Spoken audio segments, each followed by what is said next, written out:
Here's how to create a soundboard on Discord and how to add sounds. So the first step is to go to your server settings and then click on soundboard. From here you just have to click on upload sound, then choose browse and choose your sound effect.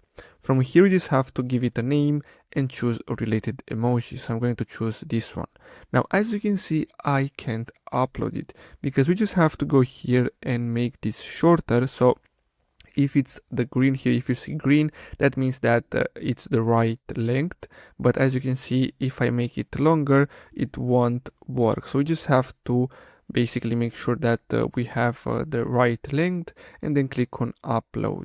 So we can do this with as many sounds we like. And basically when we join a voice channel, we'll be able to open the soundboard and then simply choose them. So basically that's all for today's video. Thanks for watching.